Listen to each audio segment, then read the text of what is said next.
Kada čujete termin složena kamata, verovatno pomislite na komplikovanu matematičku formulu ili dosadnu bankarsku oročenu kamatu. Ali to je mnogo više od toga. To je koncept koji novac pretvara u bogatstvo. Koncept koji bogate čini još bogatijim. Ova lekcija nije samo još jedna u nizu, ovo je najbitnija lekcija u celom kursu. Jer ćemo vam predstaviti koncept koji je toliko moćan da može da vas sam odvede do finansijske slobode, bez obzira odakle počinjete. Taj koncept se zove složena kamata. I većina ljudi ne shvata koliko je zapravo moćan i koliko jednostavno funkcioniše. Mnogi misle da je investiranje komplikovano, puno grafikona, brojeva, strategija. Ali istina je mnogo jednostavnija. Cela priča se svodi na jednu jednostavnu formulu. Vreme plus složena kamata jednako finansijska sloboda. I to je sve. Razumete li ovu formulu, razumeli ste suštinu investiranja. Albert Einstein je jednom rekao: složena kamata je 8. čudo sveta. Ko je razume, zarađuje. Ko ne razume, plaća. Šta ovaj termin zapravo znači u realnom primjeru?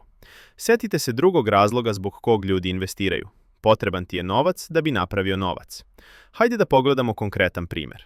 Recimo da investirate $1000 u januaru 2026. godine u akcije koje vam vraćaju 10% investicije godišnje.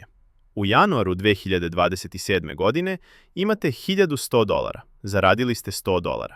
Druge godine od početka investiranja, vaš povrat na investiciju bi bio također 10%, ali ovaj put bi to bilo na sumu od $1100 i bilo bi $110. To znači da bi na računu imali $1210. Vidiš razliku? Druge godine niste zaradili $100, već $110. Zašto? Jer zarađujete i na originalnih $1000 i na onih $100 koje ste zaradili prethodne godine. Ako ostavimo ovu investiciju da stoji narednih 20 godina, novac će rasti sam od sebe i složena kamata će rasti iz godine u godinu. To znači da bi u januaru 2046. godine na računu imali nešto više od $6700, bez da ste dodali ni cent. Sada zamislite da ste uložili $50.000. To bi značilo da bi godišnji povrat od 10% bio $5.000. Sa $50.000 investiranih. Nakon 20 godina imate preko $336.000. A ako ste investirali $100.000, godišnji povrat od 10% bi bio $10.000.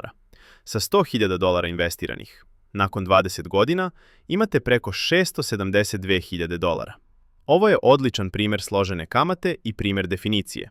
Što više novca imate, više ćete zaraditi.